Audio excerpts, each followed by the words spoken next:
Salam sejahtera, renungan harian Mana Bread berjudul Mengampuni dan Melupakan.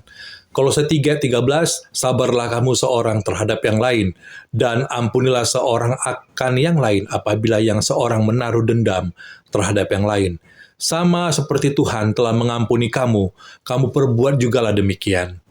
Mengapa kita tidak mengampuni? Karena kita menuntut pembalasan, bukan? Kita merasa tidak adil tanpa adanya pembalasan. Ketika kita dipukul, reaksi kita adalah memukul kembali. Begitu juga ketika kita dihina, reaksi kita adalah menghina kembali. Para ahli berpendapat bahwa reaksi untuk membalas dendam akan meningkatkan stres, menurunkan kekebalan tubuh, dan merusak kesehatan.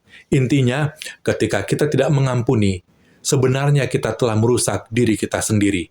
Pembalasan itu milik Tuhan. Tertulis di dalam nas Alkitab. Roma 12:19 berkata, "Saudara-saudaraku yang kekasih, janganlah kamu sendiri menuntut pembalasan, tetapi berilah tempat kepada murka Allah, sebab ada tertulis, pembalasan itu adalah hakku. Akulah yang akan menuntut pembalasan, firman Tuhan." Jangan merampas hak Tuhan. Dia adalah Allah yang adil, biarlah Dia yang membalas. Pengampunan hanya mungkin kita lakukan apabila kita mengasihi. Kasih dapat menyejukkan hati yang panas, mendinginkan amarah yang membara, dan mencairkan dendam yang membeku. Kedekatan kita dengan Tuhan akan sangat berpengaruh pada kemampuan kita untuk memaafkan. Pada tanggal 18 November 1978, di sebuah kota kecil bernama Flint, Michigan, seorang bayi berusia 14 bulan mengalami sesuatu yang tak seharusnya dialami siapapun. Namanya adalah Keith Edmonds.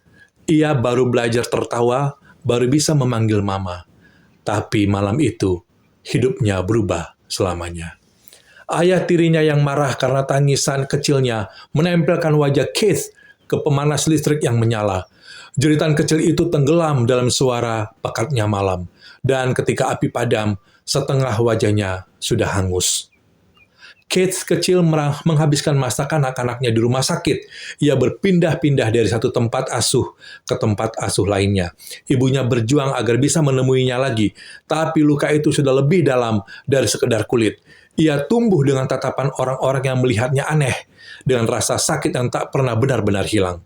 Saat remaja, Keith mencari pelarian, alkohol dan obat-obatan terlarang, apapun yang bisa membuatnya lupa. Tapi di hari ulang tahunnya yang ke-35, ia menatap bayangannya di cermin dan sesuatu merubahnya.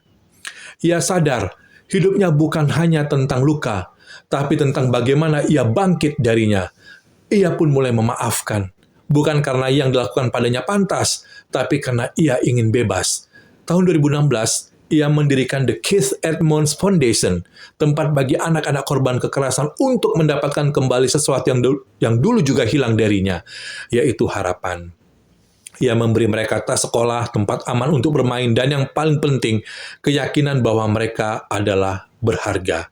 Kini setiap kali Keith tersenyum, bekas luka di wajahnya bukan lagi tanpa penderitaan, tapi lambang kekuatan.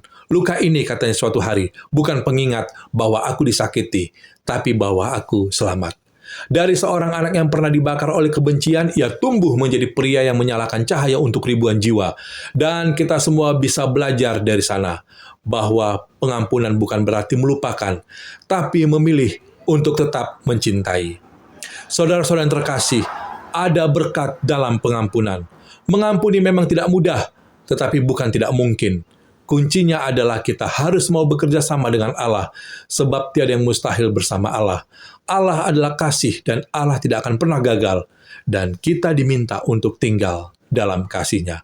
1 Petrus 4:8 berkata, "Tetapi yang terutama, kasihilah sungguh-sungguh seorang akan yang lain, sebab kasih menutupi banyak sekali dosa." Terima kasih telah bergabung. Tuhan Yesus memberkati.